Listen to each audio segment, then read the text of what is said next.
Hey everyone, welcome to episode 8 of Level Up with Lori. And you probably recognize my guest, Karen Dietz. She was with Hey, me on episode 1, and we promised that we would be back to talk to you about right. brain research. That's And right.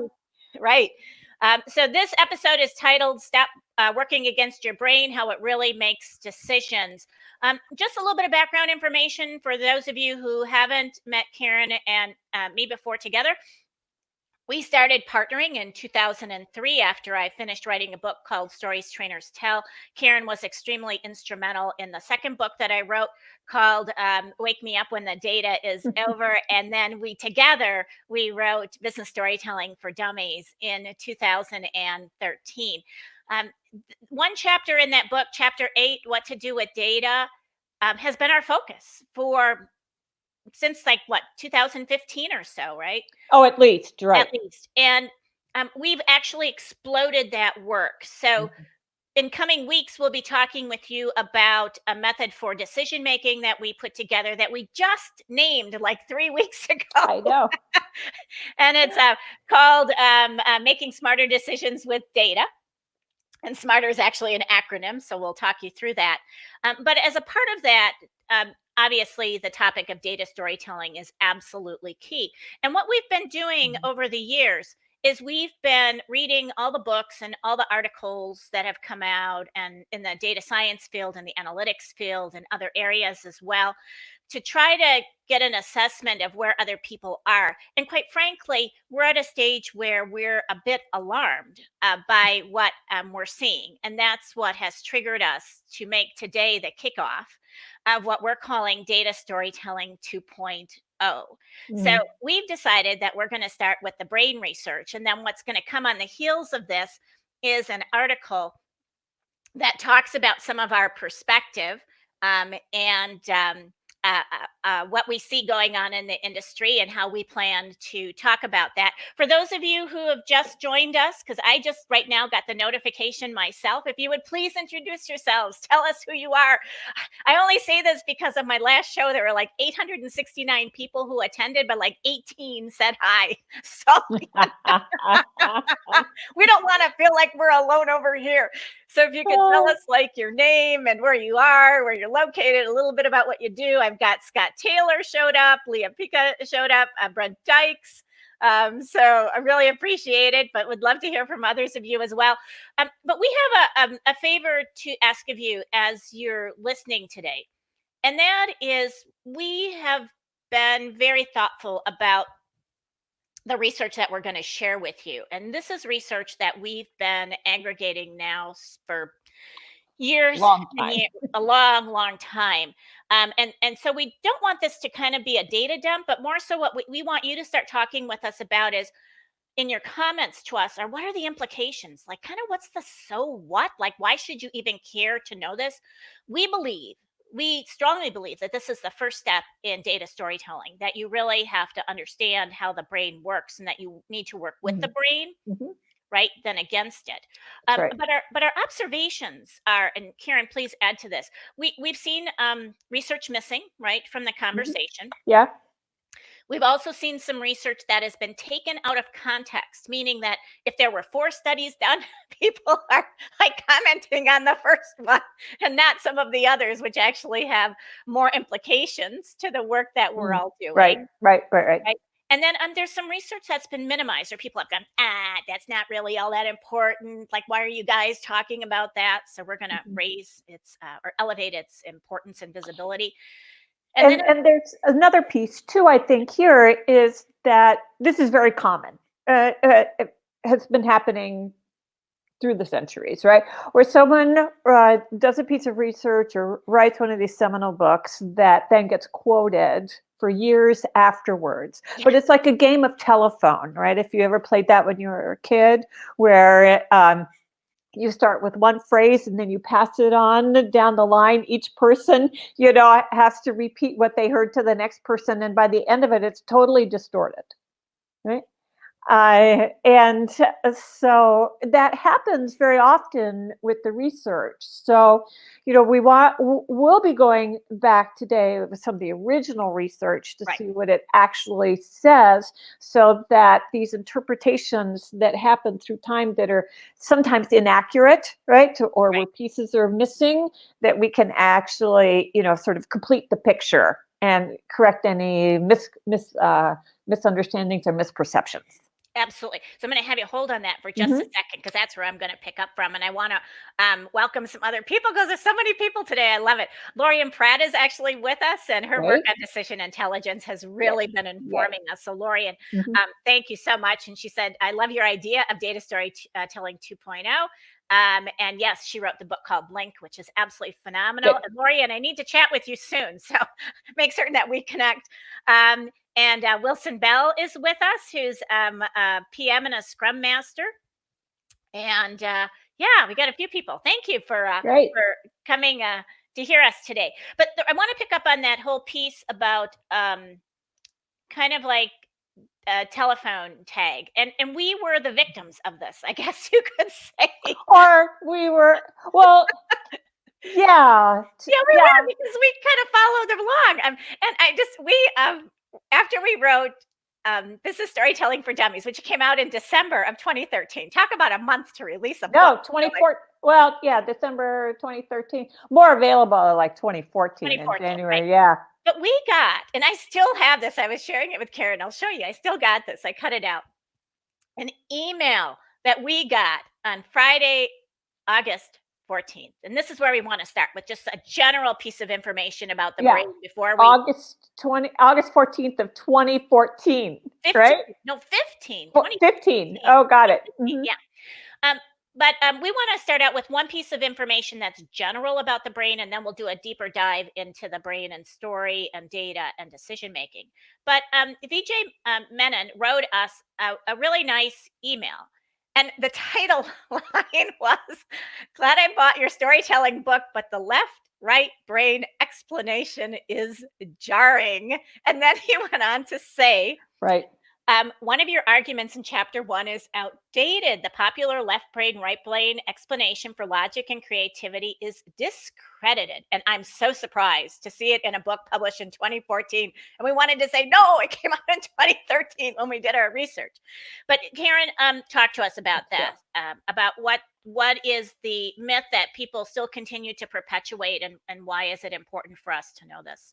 Well, the myth is that there is a right brain and a left brain, right? And we have, some people are more right brain and some people are more left brain, but that's a myth. It's not really useful, right?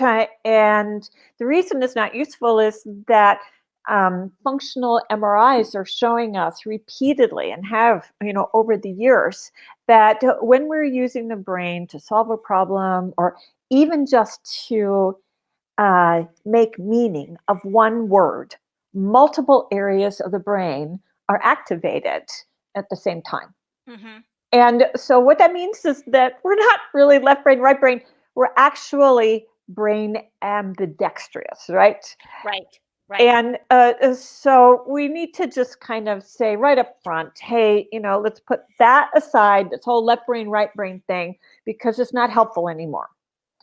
And it doesn't allow us to really talk about and validate the latest research that we know. Right. Well, and I think along with that, and I was reviewing some of this last night, that there are certain parts of the brain that, for example, language, that people would say, oh, it's just part of the left brain, but it's not.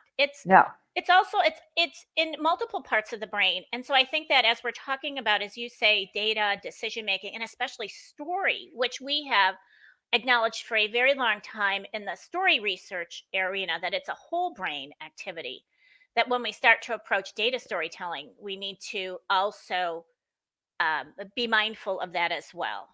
Right. Well, let's get into the actual research so that illustrates what we're actually saying and why we're saying it. Well, maybe before you do that, let's do one little detour, just a little detour. I Mhm. think that we just have to spend like 30 seconds telling folks what we mean by a story because We've spent a lot of time on this, and some of you know this.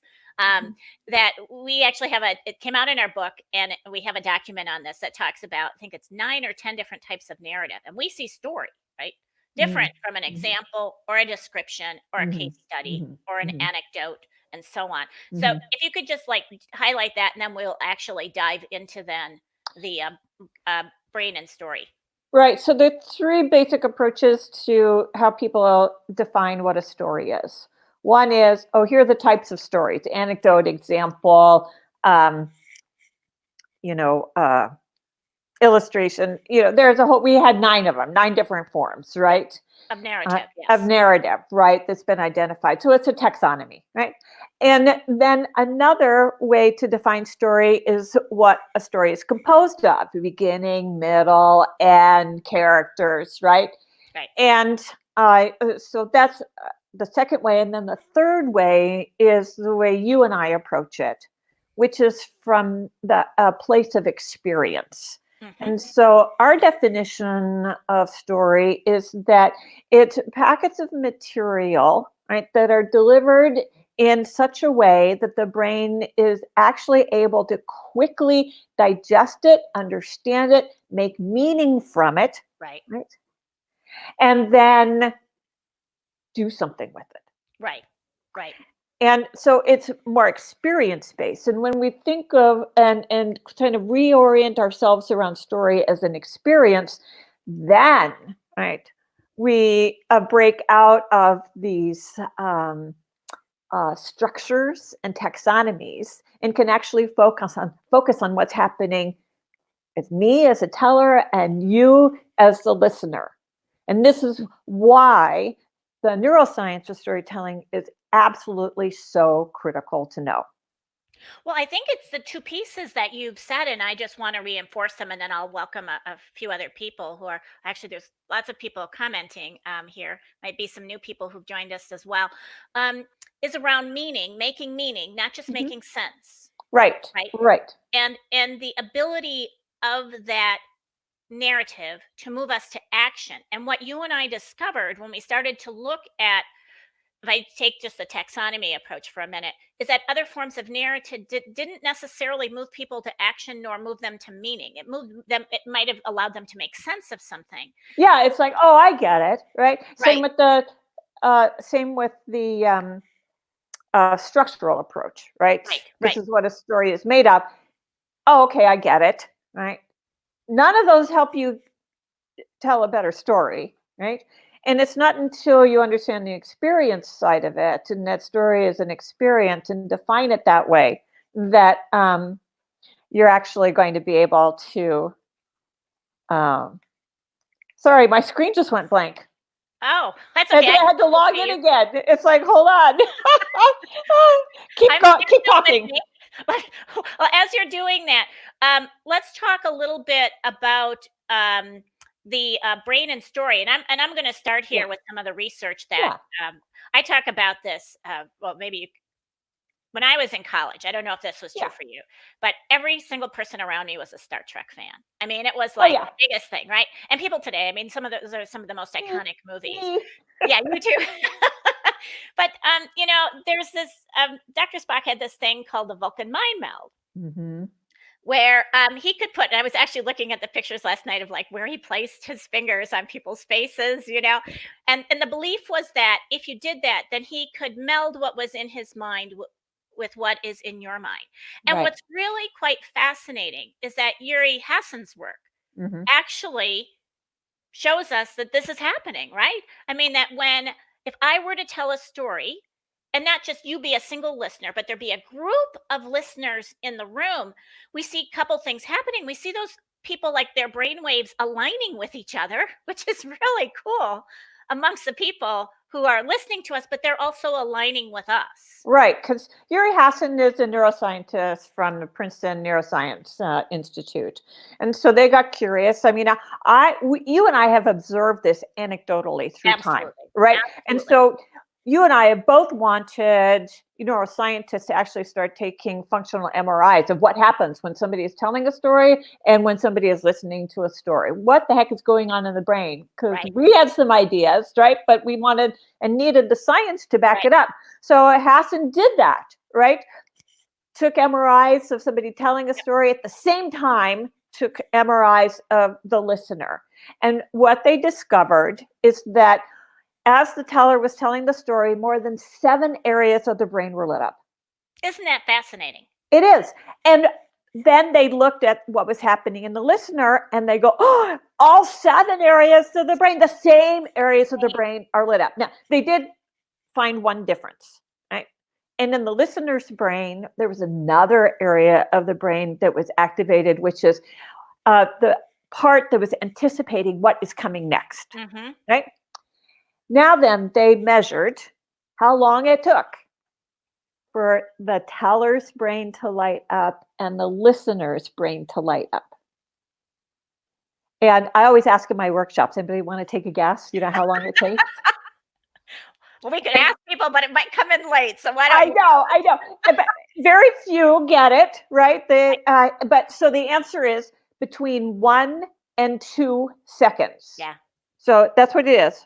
1, 2. 1, 2. Yeah. And the brains are entrained. And that's how Uri Hassan and his group talk about it. The brains are coupled together. Yes. But I think it's really important to say something here because they, and I'm going to do a bit of a clarification. They used a compelling story. Right. So this is a real story. Constructed, compelling story. So I just want to let folks realize that this is not like, oh, I'm just, pulling an anecdote out of my hip pocket, or I'm just describing a piece of data, or I'm describing a data visualization. That's not the case. We are talking about a true compelling story and that this happened. It's not happening with other forms of narrative that we know of yet. Right. And what they also discovered, because they did a little bit more research as they were looking at the MRIs, is that they tried to come up with a quantitative measure of story comprehension. Yes. And they discovered that the more you trigger all of the areas, those 7 areas of the brain, the greater the comprehension and understanding of what is being conveyed. Which means the greater the ability to make meaning.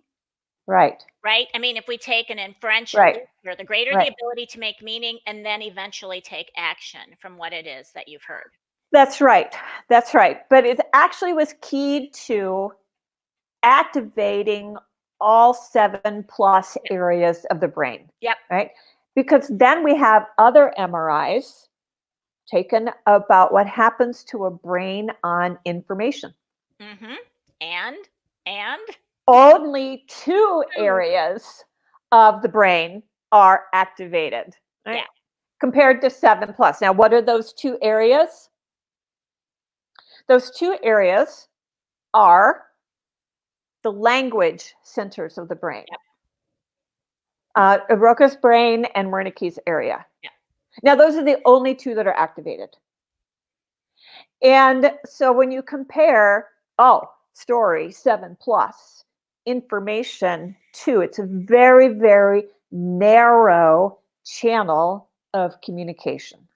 Absolutely. Which really, for me, is about the need to transform.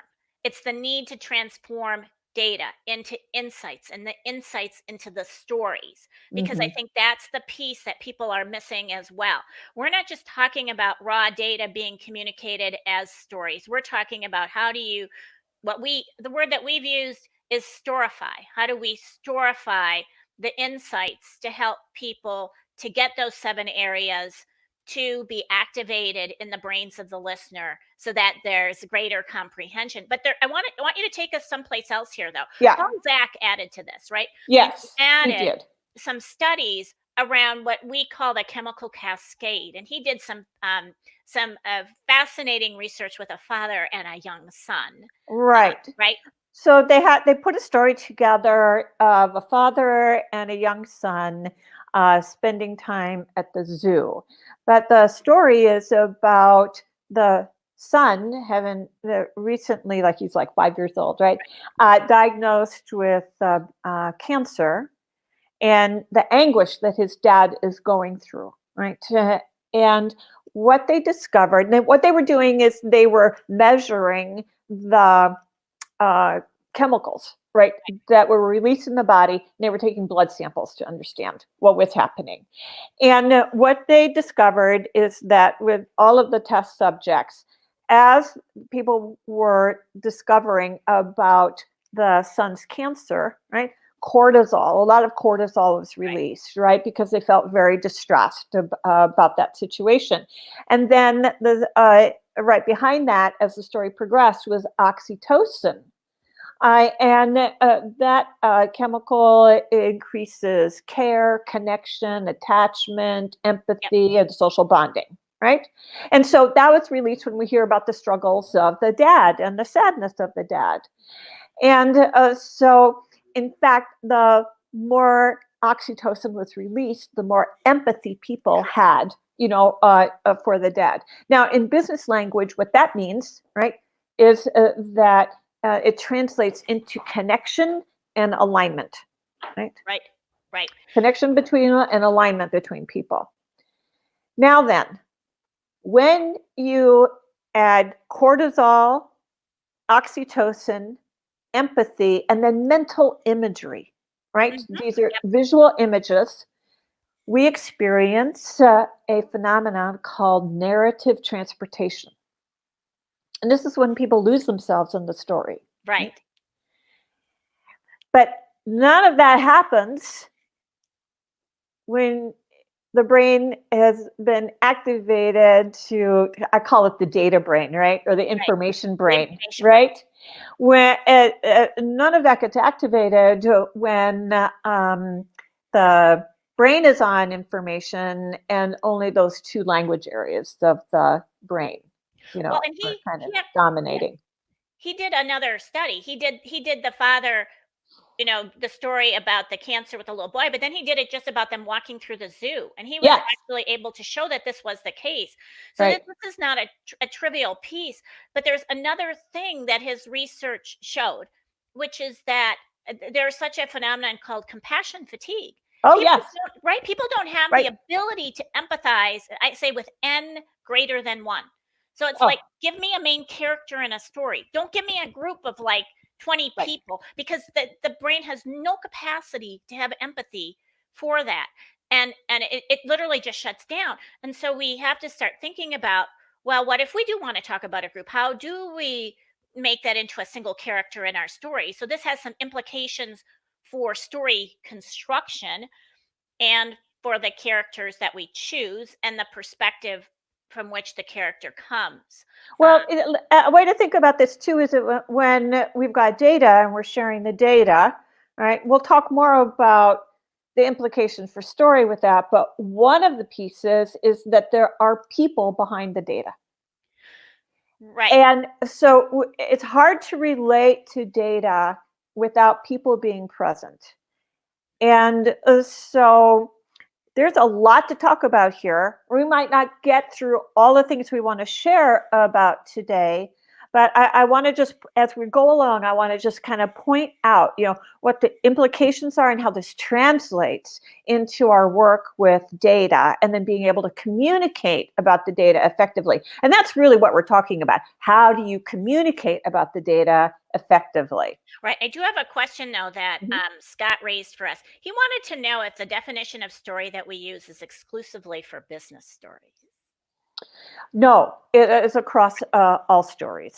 Yeah, it's across all stories. And Karen's work has crossed a number of different areas over the years. And she truly is what I consider to be the first generation of pioneers. in the field of story. I think I'm one of the group number 2 group of pioneers.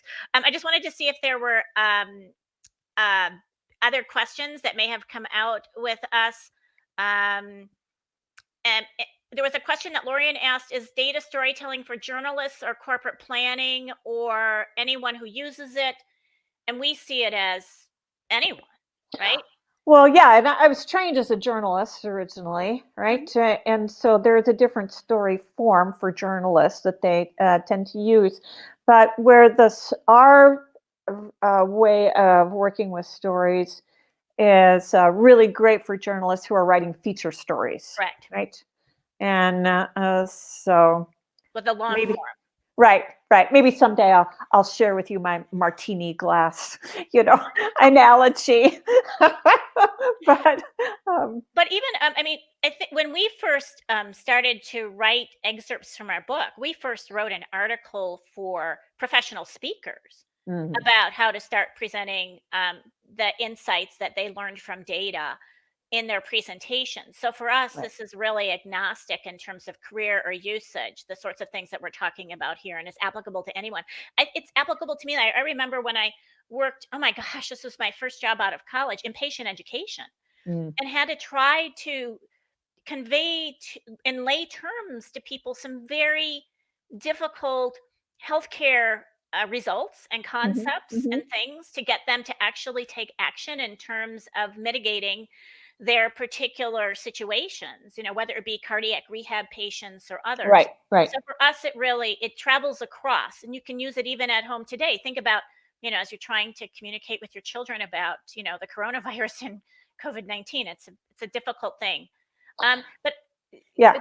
so I want to go a step further here, because this transportation to another place, you discovered that the Max Planck Institute actually did something that most people just like don't even know about, because you and Yeah, I it's for funny. years, we've always talked about that story is a whole brain experience. And like you said, we talked about it before the research ever confirmed it, which Mhm. was not always an easy task to do, because people would say, prove it. And we're like, we don't, I but then know. we can. But Mhm. tell us about what the Max Planck Institute has added to this that is so invaluable.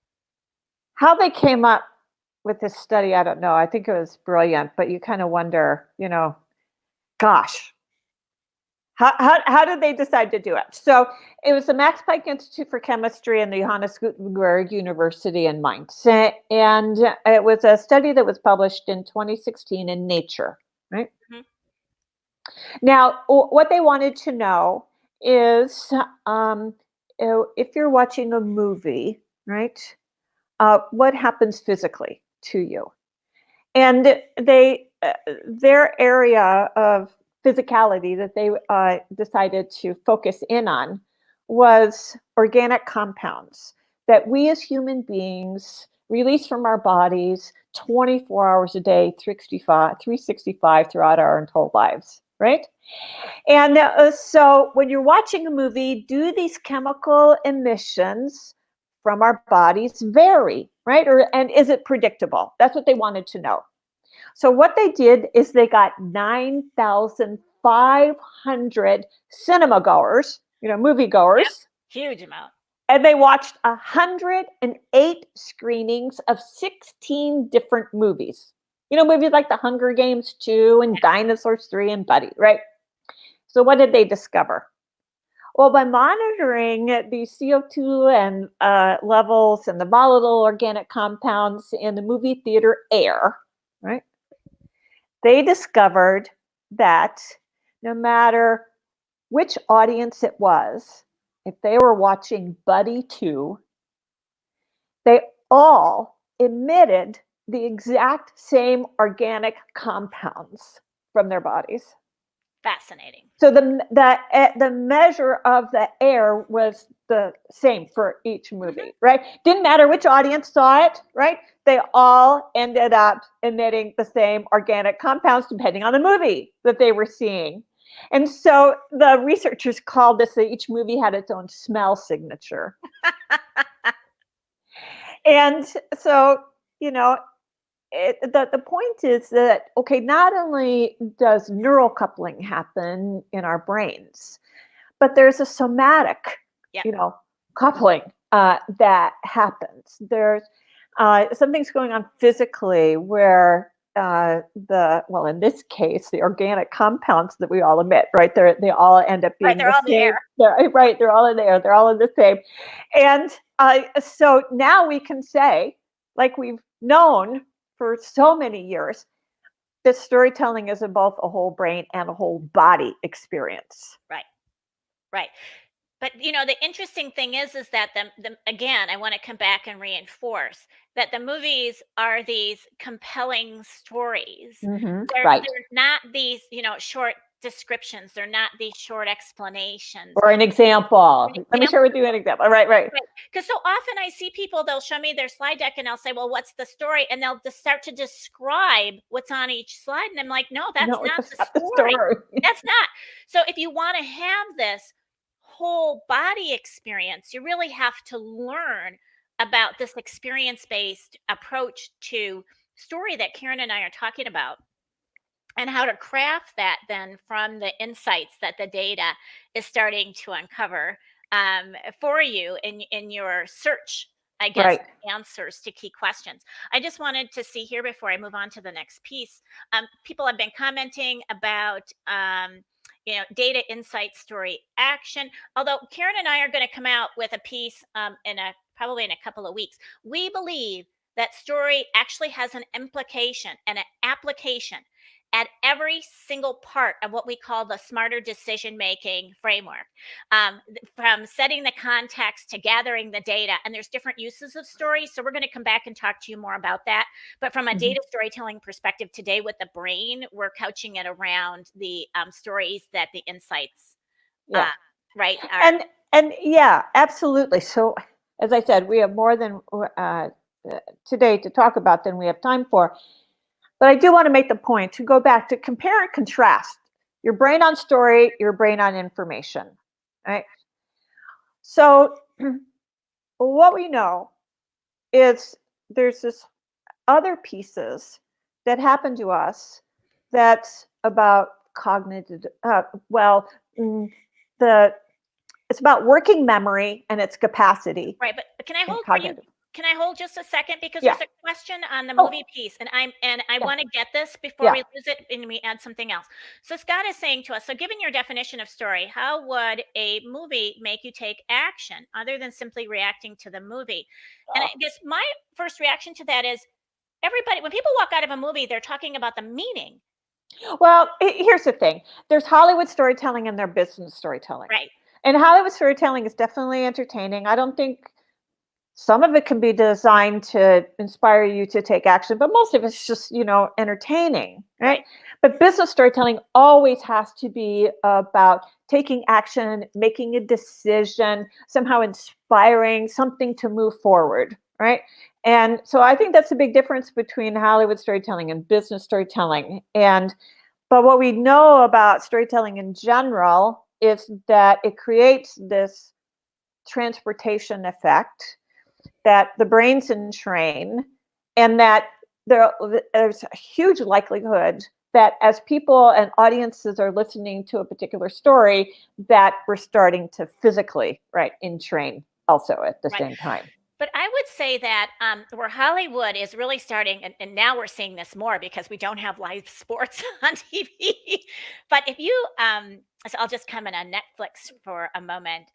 I watch documentaries. I mean, almost, if I have the opportunity, and that's not necessarily Hollywood storytelling. I mean, the amazing lessons that come out of that, whether it be a lesson about paying it forward, and the lesson of generosity, or the lesson around resilience and the perseverance that comes with it. And so I think that we're starting to see some very interesting sorts of shifts happening. But to your point, we need to be cautious. Stories have always been about and have had influence in shaping attitudes and beliefs and behaviors, and transmitting our knowledge and our values and our wisdom, right? We just don't think about that in business, right? And business, we want to tell stories so something happens, right? So we acknowledge that, right? And so there's a lot that happens in all different kinds of storytelling. And at some point, you and I can do a total rant on junk food stories, and, which are in our media today, and the consequences of some of this junk food that we see out there. But that's for another show, another time. right? And Yeah. I think the point is that there is a little difference between Hollywood and business storytelling, and we just want to make people a little bit more aware of that. Well, and Scott just said, well, that was why I'd asked earlier about your definition of story. Was it meant for business or entertainment? I Mhm. think for us, we see that it can be used across all platforms. Now, whether or not other people choose to use it in that way is certainly a decision that they make. And sometimes Hollywood does, Right. and sometimes Hollywood doesn't. And you see a lot of folks keynoting at conferences today who are from the Hollywood genre talking about business storytelling because they do see the translation to that. So I don't want to get caught up in that. Right. But for us, and that's what we're talking about today, what we're bringing to you is that we have a particular perspective. But Well, before but you, I also want to say that Hollywood storytelling has been really great at understanding and working from the perspective of what's the experience we want our yes, audience to have. yes, Business, not so much. Right. right, For all of the years I've been working in business, one of the first things that we work on is, okay, well, what experience do you want the audience to have? It's about the audience, right? right. And you've got to find the connection points between what you're presenting and the audience. And if you're not paying attention to that experience for the audience, good luck. Right. Well, and that's why even you and I, when we're working with people to craft stories, we talk about from whose perspective do Right. we want to tell the story? I mean, there could be 10 different perspectives depending upon who is sitting in your audience. And so all of these are questions that are absolutely critical for us to answer and talk about down Mhm. the road in the future, not so much Right. Right. today. Right. Right. But I think that what I want to go into next from the Mac Planck's piece is the thing that we saw Deborah Small do, and we actually cited this in our 2013 book. And I'll if I can do just a little bit of a setup here. When I was going to college, I was one of those really poor college students who didn't have a lot of cash, and so I would Mhm. sign up for psychology experiments. So I always say to people, if I'm talking about this in front of an audience, is imagine that you're with me and this a psychology experiment, with Deborah Small Right. and one Right. of her colleagues. And the study itself doesn't make a difference, but what does make a difference? And by the way, here's where we see information being left out because a lot of the books will cite one of the four studies that Deborah Small has done, but it's her third study that is really, really key here. Um, so I always say to people, imagine a room, there's three different camps of people, and you get an envelope at the end of the experiment, and you open up your envelope, and in your envelope, you find five US $1 bills, and you find a letter, and you find a receipt. And the first group gets a letter that talks about a little girl in an underdeveloped nation, and she needs food and clothing and education and all of these other things. It's her story. Mhm. Would you please donate, right? Group Mhm. number 2 gets the letter, that's a little bit different. Same five Mhm. $1 bills Mhm. and receipts and stuff, but that letter is about the Save the Children, foundation, and here are the statistics around the millions of children that we've served, and would you please donate? Mhm. But there is a third group in one of the studies, and this is really key. The third group is a group who gets an even different letter. They get the five $1 bills, and they get what I call a combination letter, the combination of the story, the combination of the data into a single letter. And I always say to people, which group do you think gave the most money? Groups 1, 2, or 3? Now, because we're on a delay here and I'm seeing your comments on LinkedIn Live on about a minute to 2 minute delay, I can't ask that and get real time polling information. But when I do that in an audience, it's almost always split between Mhm. group 1 and group 3. And I think you found that too, right? It's always split between group 1 and group 3. And I say to people, group 1 is the right answer. They gave the story, sparked people to give more money than the other two groups. But then I always say, I have a second question. And which group gave the second most amount of money? And most people gravitate to group number 3. And then I say to them, it's a trick question. And the reason it's a trick question is because there's really no difference, statistically significant difference between the amount of money that group 2 gave and the amount of money that group 3 gave. Right. And group 2 was the information only. And Information. group 3 was information and the story together. And Correct. statistically, there was no difference. And what everybody in my workshops guesses is that the group that got both the information and the story donated the greatest amount of money. That's what mine do too. Yep. Yep. And it's not true. The Nope. story alone generated the most amount of money, more than twice as much than the group that got the information only, right? And the information only, they gave some money. It was a little around $1, right? And then to realize that, oh, wait, when you got information and the story, it was the same effect as just having information. So what is that telling us? Because this is profound. And, this was done in 2006, and we don't always talk about these 3 different groups, but what happened in that third group that we need to pay attention to? Mm-hmm. Well, they wanted to know that. So, right. So what they talked about, right, is that the statistical information dampens. It dampens us. It is though, I'm going to use my own words here. It negates. It's almost like it's negating the story. It's kind of like when you use but in a sentence and you say something really nice to someone first and then you say but and you say the back end of the sentence. It's like what piece do people listen to? They hear the back end of the sentence even though you said the front end of the sentence. And I think that would be the analogy that I would give here is kind of what's happening. And so it has really significant implications to the work that we're doing, because if we decide that we're going to weave these through together, we have to be extremely careful.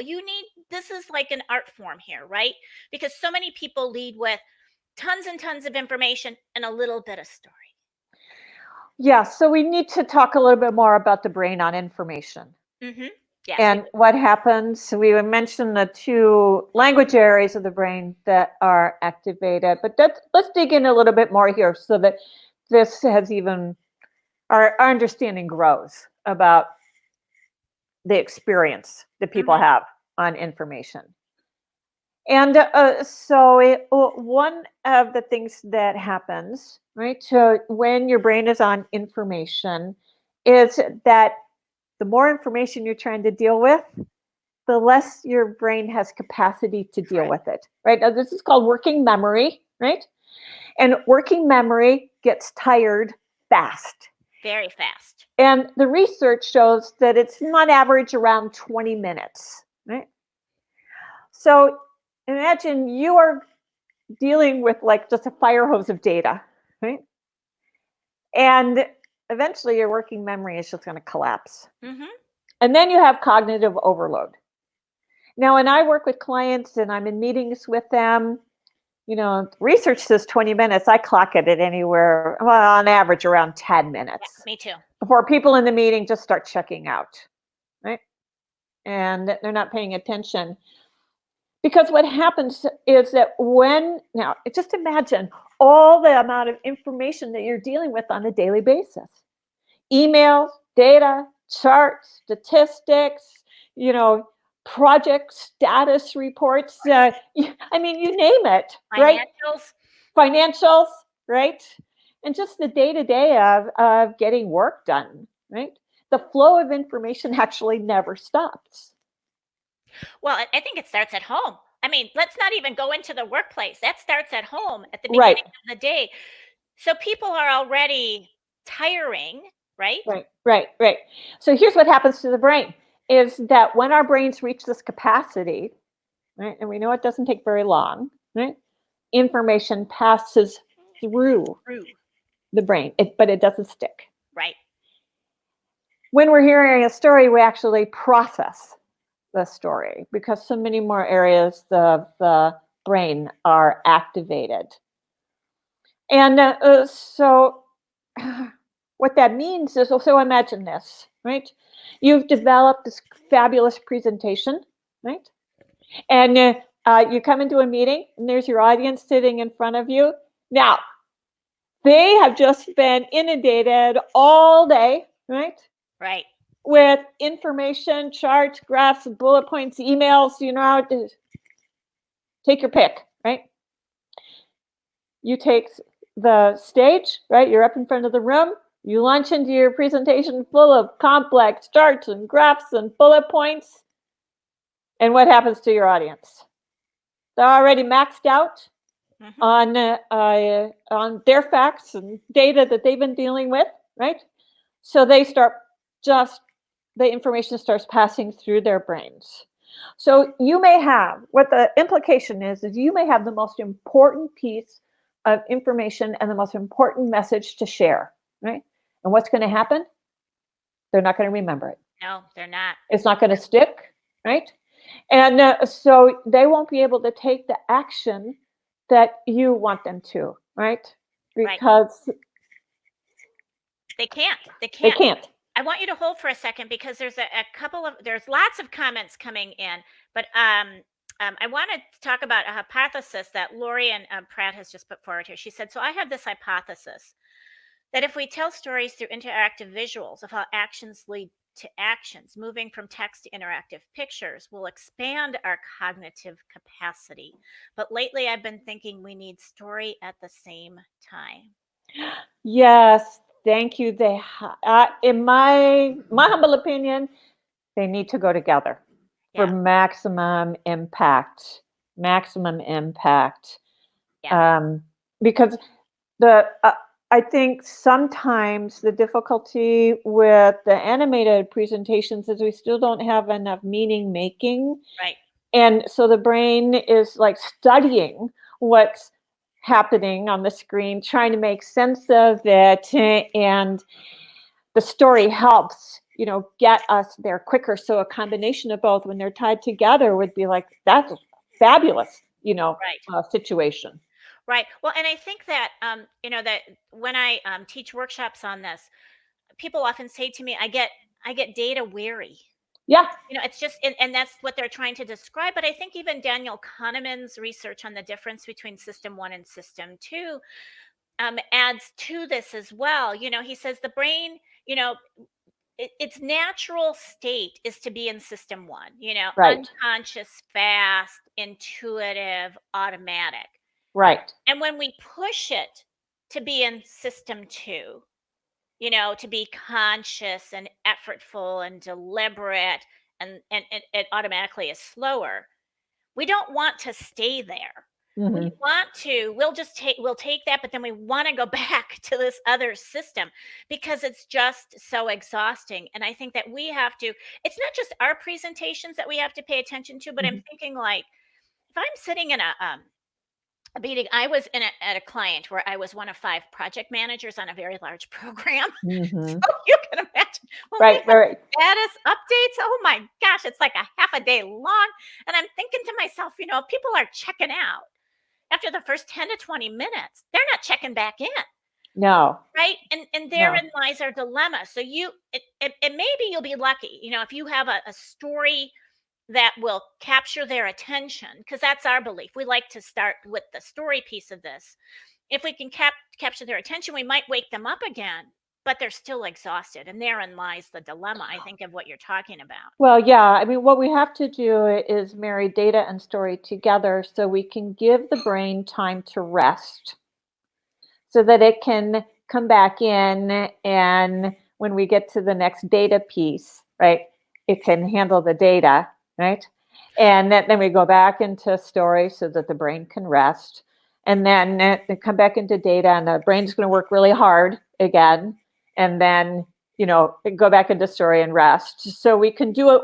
That's one of the patterns, That's right? one of the but we have to still be careful with that, because when you and I are talking about data, we are already at the point of insight with our clients, right? We have already talked with them about it's not just raw data that we're bringing No, forward. no insights, no story. That's it. Right, exactly. So I want to just be clear on this because we're using that term in a general sense when we really, and I think Karen's point, I want to repeat it. No insight, no story. That's right. So for us, it's really about having those insights first and then really skinning it down to what's going to be supportive of this, while Mhm. also recognizing that we cannot exhaust our audience because we need them to move we need them not just to make sense, but to have meaning and action. And that Right. requires a lot of energy. Right, it does. So, Yeah. all right. And so what else do we I know there's lots of other things to talk about. Do we want to move into decision making now? Yeah, we actually kind of have been talking about decision making a little bit when we got to Kahneman stuff, but there is another piece I want to add there, and then I want to come back because Yeah. Sandra Hoskins says to us, "Can you talk to abandoning PowerPoint in favor of story?" And and she knows that that's where I am. I love the use of story. I have this great belief that if you're a well-told story and one that's really thoughtfully put together can, as you said, it can transport people in ways, and you've confirmed this because you've done a lot of action research on this, is that people don't often even ask for the data, right? No, they never do. They never do. And I think that and so many people are very scared about abandoning those sorts of things. And we will at another time talk about, there are circumstances, and we've talked ad nauseum between ourselves about this, where it's mandated. It's absolutely Right, mandated, right, yeah. compliance, audit sorts of functions where you have to have the data too. But we really are encouraging people to put the story first. And I want to add another piece of research and have you comment Yeah, on, yeah. because I had a surprise last September. I was keynoting in South Africa at a Mm-hmm. conference, and I had talked about Antonio Damasio, Uh-huh. and he's a physician, and his initial research was around a discovery that he had, that in a person who is healthy yet has that part of their brain that deals with the ability to feel emotions compromised, that he started to realize that they could talk about pros and cons, they could talk about different options, but they never could get to making the decision. Mm-hmm. And he said it got to the point where people couldn't even, like, if you said to them, which restaurant would you want to go to, they could spend hours in conversation talking about or around the decision, but not actually Mm-hmm. making it. And I had an audience member come up to me afterwards, and she said, when I was a PhD student in Portugal, Dr. Damasio was and my professor. And Ah, my first thought was, oh my gosh, did I say something wrong?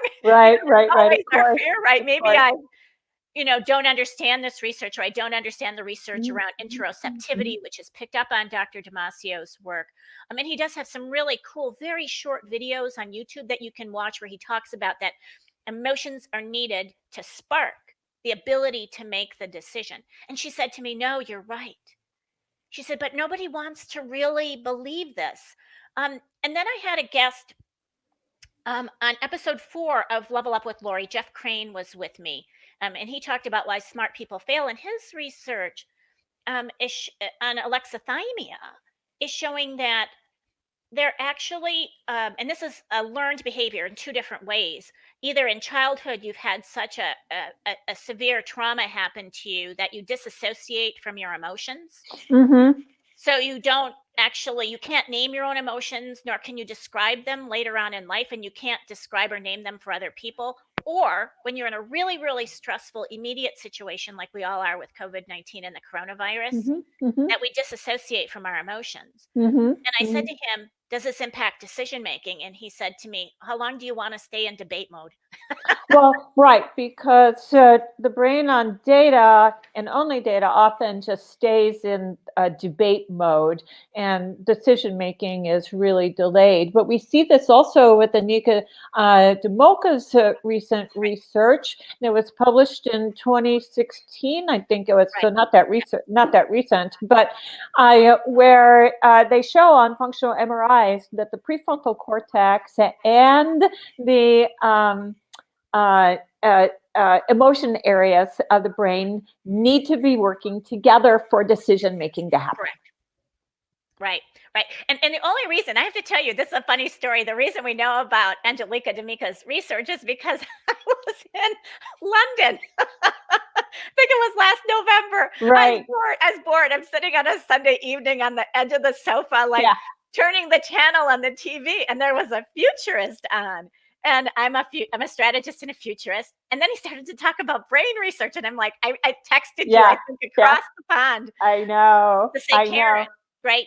And the reason I say this is because some of you who are listening to the show today may know research that we don't know. Right. Oh my gosh, please let us know about it. But this is absolutely key.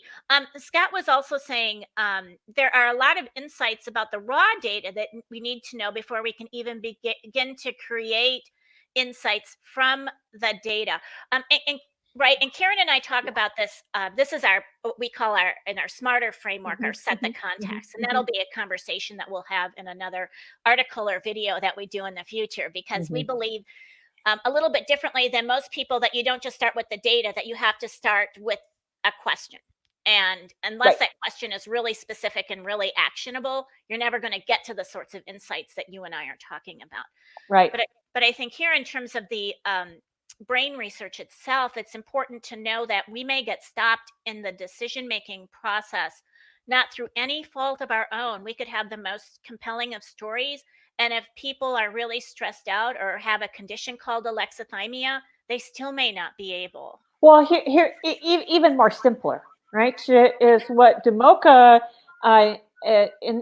discovered through her MRI studies, is that the more information they gave people about a particular topic, and the idea was, here, give this information, give you more information, so that you can make a decision, is they watched that at a certain point, the prefrontal cortex could not handle that information, the amount of information that they were being given, and it completely went offline. It was like a circuit breaker, right? Just blew up, right? And that's it. And what happened, remember we said the emotions and the prefrontal cortex, emotional areas, motion areas, and the prefrontal cortex are linked together, right, to make a decision. Right. So when the prefrontal cortex goes offline, right, because it's had too much information thrown at it, then what happens to the emotions is the emotions take over, and frustration and anxiety soar. Right. Right. It's like, okay, we go back to the experience. What do you want? What experience do you want? What do you want your audience to have? Right. Well, you want that one? Yeah. No, that's not the one I want. Right. I just want to say, as we're closing up today, and we'll end with kind of some so whats from our perspective, there has been a tremendous number of comments that I haven't even gotten to comment on today. I can tell you that Karen and I will be rewatching this on the LinkedIn version. There's also going to be a version that's up on YouTube without the comments, but we'll be watching it to see what all of your questions and comments are, because we love to crowdsource and to bring people's comments into the work that we do. So just know that if you've been so wonderfully typing in stuff for us, because I think this is the most comments I've ever received on any show. It's right. Really quite remarkable. Well, Laurie, I have a question. Once this is posted, can we start answering the questions in the comment area? Absolutely. Yeah, good, because I don't want to leave people hanging if they have really good questions. No, absolutely. So what'll happen is I always post the outcome of today's version, the LinkedIn version, on LinkedIn within about an hour after it finishes. There's also the YouTube version that won't have anything attached to it.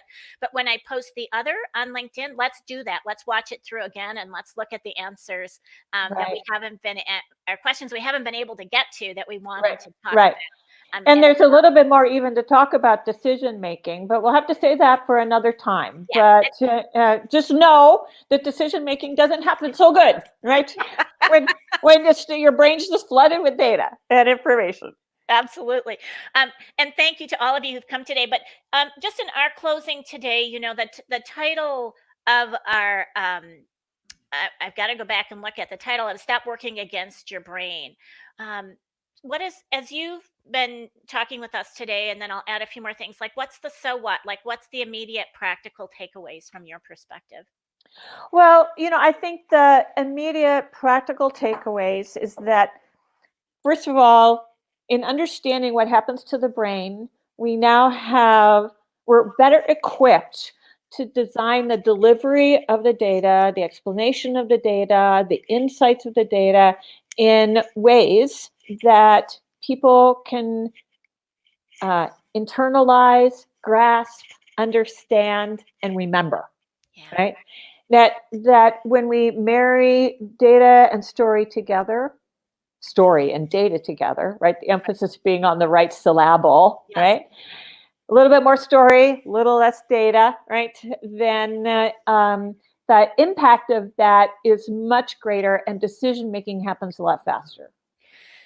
Yes. And it's interesting, isn't it, that people are searching for agile ways Oh, of yeah. doing decision making, and yet sometimes we shoot ourselves in the foot because we don't know the sorts of research that you and I have talked about here today, and the really critical role of, as you said, defining story from an experience standpoint is. And so Right, there's a lot of questions that you need to ask yourself up front. right, right, right. And that's not upfront. This is not, I want to say something. This is not the last mile in the data analytics or data science process. Mhm. This is the thing that really, it's kind of like one of my pet peeves. It's the first mile. It's the first mile. We have to start thinking about these things up front. If we leave this stuff until the end, we're not going to have the information we need.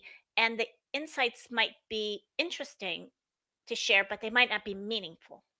And that's where, for us, I think the rubber hits the road as well. So that's why we're going to be continuing to release more information on both our decision making process and our data storytelling um, Right. perspective as we go And, forward. and we're not taking PowerPoints away from anybody or data away from anybody. We're just trying to massage these two together, right? So you get maximum impact, right? Maximum influence, maximum memorability, maximum decision-making power, right?